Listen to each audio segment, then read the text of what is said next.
Good evening, everyone. All of us at different times and for different reasons have experienced fear in our lives. Fear can be caused by being near or close to danger. Perhaps it's because of someone's bad attitude and behaviour towards us. Maybe it's because of crushing debt, experiencing illness and pain, or perhaps it's the fear of death. I'm sure, like me, you've been shocked and upset to see all the images and hear all the stories coming out of Syria, where a nation has been set free from a wicked regime. But on the faces of some, there is uncertainty about the future. You can see that many people are gripped with fear. In the Christmas story, in the midst of the wonder and the joy of the birth of Christ, we're told about the fears of ordinary people and how those fears were overcome with God's help.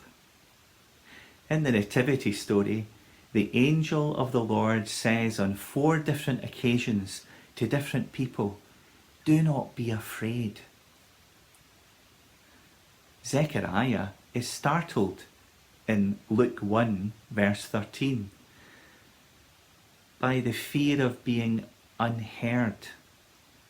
He had prayed that he and his wife would have a child, but time had passed by, they had grown old, and their prayers felt unanswered, unheard. Yet when he was told that Elizabeth was going to have a baby who would become John the Baptist, his response was, "How can I be sure of this? My wife and I are old." Uncertainty. But Zechariah's fear of being unheard was overcome with believing in God. Mary is troubled in Luke 2 verse 30 by the fear of the unimaginable. Imagine being told that you're pregnant and you know that you've never had sexual intercourse with your future husband, Joseph, and you know that that would be against the law to do that outside of marriage. "How will this be?" Mary asked the angel. "I'm a virgin." Mary's fear of the unimaginable was overcome with acceptance of God's will for her life. She would go on to say, "I am the Lord's servant.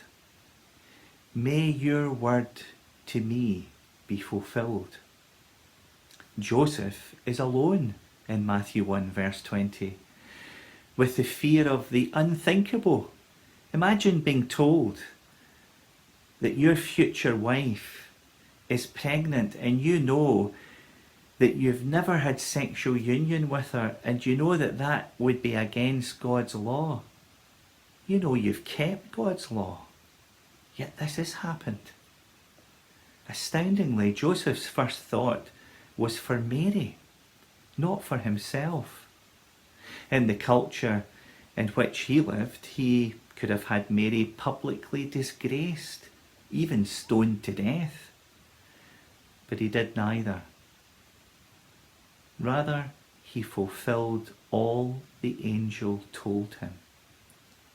Joseph's fear of the unthinkable was overcome with a remarkable trust in God. And finally, the shepherds are terrified in Luke 2 verse 10 by the fear of the unexpected. Imagine going about your humble, mundane work as a shepherd out in the fields, and an angel of the Lord appears to you. Then a whole company of angels appear.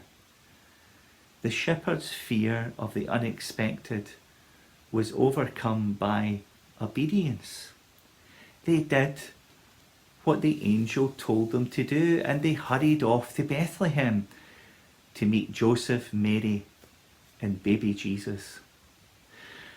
Whatever our fears may be today, let's take comfort and courage from the angel's word in the Nativity story. Do not be afraid.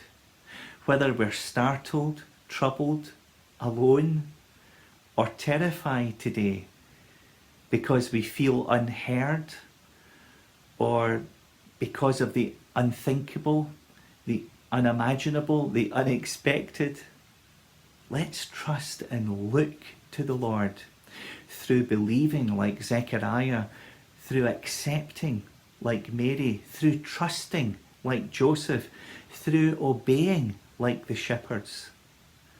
The message of Christmas is still the same. Do not be afraid. Jesus has come. Emmanuel, God with us. God bless everyone. Good night.